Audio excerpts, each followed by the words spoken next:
আসসালামু আলাইকুম, সবাই কেমন আছেন? আজকে পাঙ্গাস মাছ রান্না করব, একটু ঝাল করেই রান্না করব। তো মাছ রান্নার আগে মাছটা খুব ভালো করে কেটে তারপরে কিন্তু ধুয়ে পরিষ্কার করে নিয়েছি।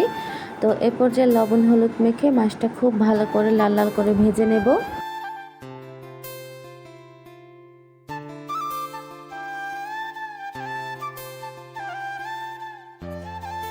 মাছগুলো আমি এরকমের করেই ভেজেছি, এর থেকে বেশি আর কড়া করব না, তাহলে আর মাছের ভিতরে মশলা ঢুকবে না।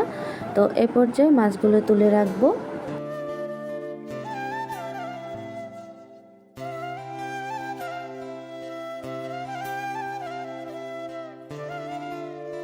আমি আজকে যেভাবে মাছটা রান্না করব, আপনারা একবার হলো এভাবে রান্না করে খাবেন আর আমাকে কমেন্টে জানাবেন যে কেমন হয়েছে। তো মাছগুলো আমি কিন্তু সুন্দর করে ভেজে তারপরে তুলে নিয়েছি। এখন এখানে দিয়ে দিলাম এক টুকরো দারুচিনি আর বড় সাইজের একটি তেজপাতা। তো তারপরে দিয়ে দিলাম সামান্য কিছু পেঁয়াজ কুচি।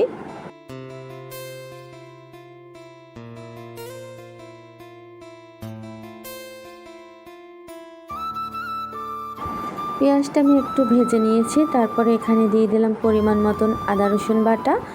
এখন আমি পেঁয়াজের সাথে মশলাটা খুব ভালো করে কষিয়ে নেব, যাতে আদা রসুনের কাঁচা গন্ধটা চলে যায়।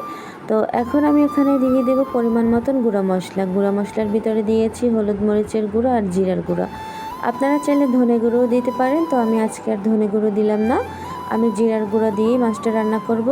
তো মশলা যাতে পুড়ে না যায় তার জন্য দিয়ে দিলাম সামান্য পরিমাণের পানি। তো এ পর্যায়ে মশলাটা খুব ভালো করে কষিয়ে নেব।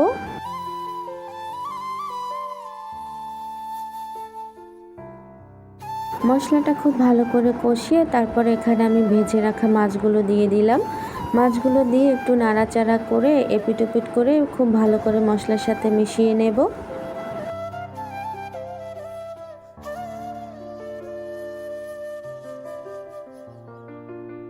দিয়ে দিলাম পরিমাণ মতন পানি। এখন আমি ঢাকনা দিয়ে রান্না করে নেব।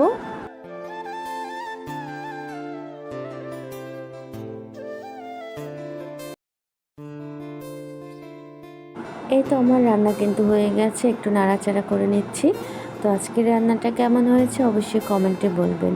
আমার আজকের ভিডিওটা আপনি যদি ফেসবুক থেকে দেখে থাকেন অবশ্যই আমার পেজটা ফলো দিয়ে রাখবেন, আর যদি আমার ইউটিউব চ্যানেল থেকে দেখে থাকেন অবশ্যই আমার চ্যানেলটা সাবস্ক্রাইব করে রাখবেন। তো সবাই ভালো থাকবেন, সুস্থ থাকবেন। আল্লাহ হাফেজ, আসসালামু আলাইকুম।